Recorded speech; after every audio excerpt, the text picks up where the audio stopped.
Hello everyone, welcome और welcome back to this channel. आज के इस less than 10 minute concept video के अंदर हम एक बहुत इंपॉर्टेंट टॉपिक कर रहे हैं और वो टॉपिक है excretion in humans. Now the very first question is what is excretion? Excretion होता क्या है? It is the process of removing undigested food material or any material from our body. Any material which is not required by you, ऐसी कोई भी चीज जो मेरी body के लिए जरूरत ही नहीं है उसकी मुझे, वो मेरी बॉडी से एक्सक्रीट आउट हो जाएगा।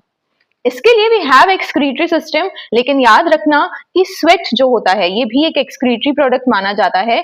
CO2 भी एक एक्सक्रीटरी प्रोडक्ट माना जाएगा क्योंकि उसकी हमें जरूरत नहीं है और उनको हम हमारी बॉडी से बाहर निकाल रहे हैं। मैंने क्या बोला?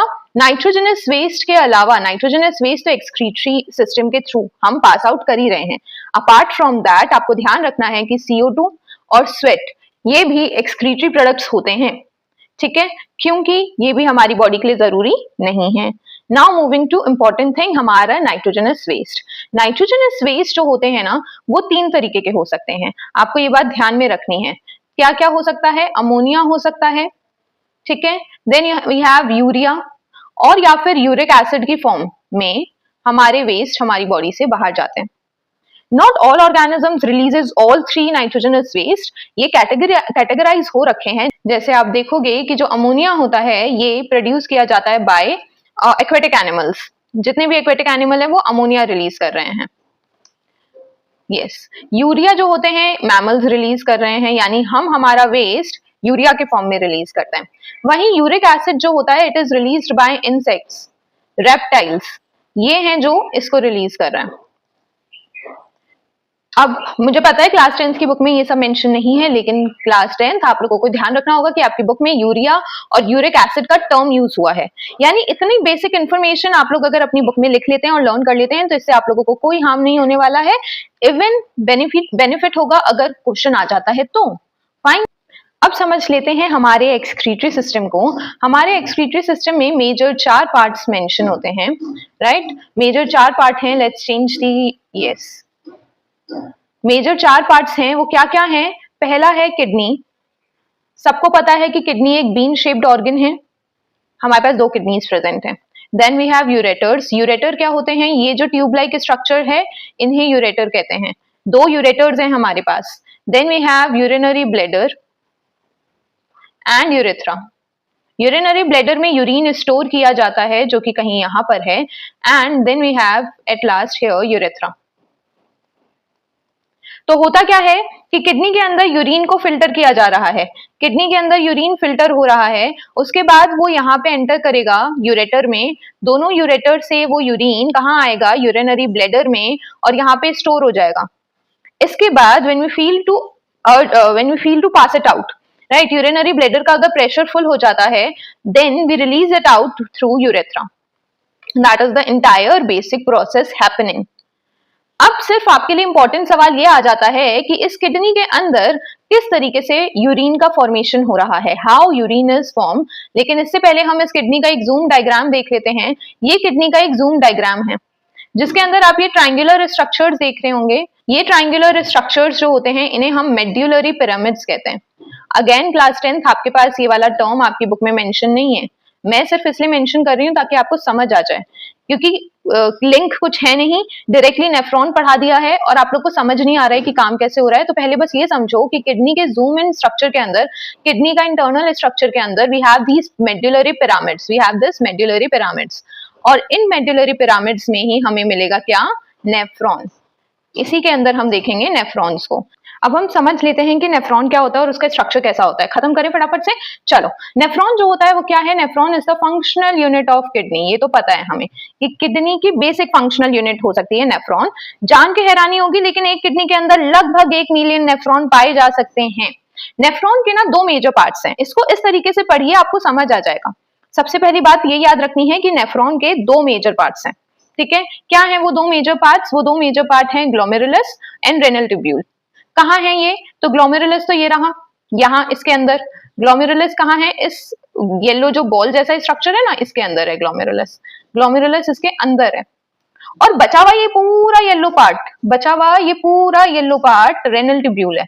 यहाँ तक क्या है? ये रेनल ट्यूब्यूल है।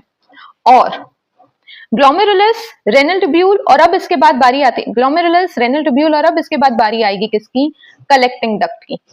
तो तीन तो मेजर पार्ट हैं जो आप लोगों को अपने आंसर पे मेंशन करना ही करना है। बिल्कुल, आप कुछ भी लाइन लिख रहे हो, ये तीन नाम आ जाने चाहिए नेफ्रॉन के आंसर में, ग्लोमेरुलस, रेनल ट्यूब्यूल और कलेक्टिंग डक्ट। अब इनमें काम कैसे हो रहा है तो वो समझते हैं। पहले ग्लोमेरुलस की कहानी को समझ लेते हैं इंक चेंज करके, ताकि आप लोग कंफ्यूज ना हो जाएं। चलिए बताइए क्या ले लें? Let's take this. या तो ग्लोमेरुलस के अंदर सिर्फ इतनी सी बात ध्यान रखनी है कि इसके अंदर ब्लड एंटर करता है, अच्छा खासा फिल्ट्रेशन होता है, और फिर वहां से वो ब्लड आगे आ जाता है रीनल ट्यूब्यूल के पास। तो ब्लड एंटर हो रहा है, ब्लड का मूवमेंट तो आर्टरीज में होना चाहिए था।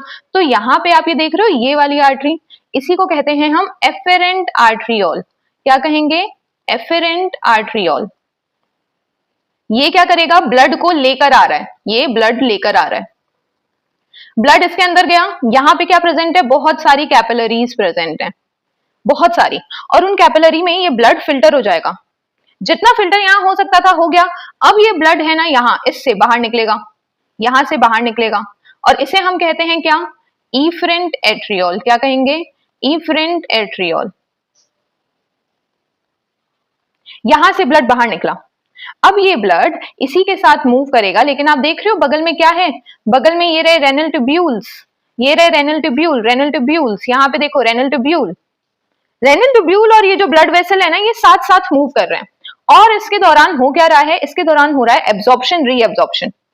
क्या मतलब ये कि वो ब्लड जो फिल्टर हो गया, अब हमें लग रहा है कि यार जो ब्लड हमें आया है फिल्टर होके, उसमें अभी भी कुछ ऐसी चीज है जो रिमूव होनी चाहिए थी, रेनल ट्यूब्यूल उसको ले लेगा। लेकिन फिर वो देखता है कि अगर रेनल ट्यूब्यूल के पास जो लिक्विड प्रेजेंट है, which is not yet a urine, वो फॉर्मेशन हो रहा है उसका, और उस लिक्विड के अंदर अभी क्या है? कुछ ऐसी चीजें हैं जो बॉडी के लिए तो जरूरत की थी, वो तो ऐसे ही चली गई वहां पे, तो वापस से उसका रीअब्जॉर्प्शन हो जाता है। रीअब्जॉर्प्शन किस किस का होता है? Glucose, amino acid, salt, water, बहुत सारे मिनरल्स हो सकते हैं, जो बॉडी के लिए नेसेसरी है वो यहाँ पे एक्सचेंज हो जाएगा।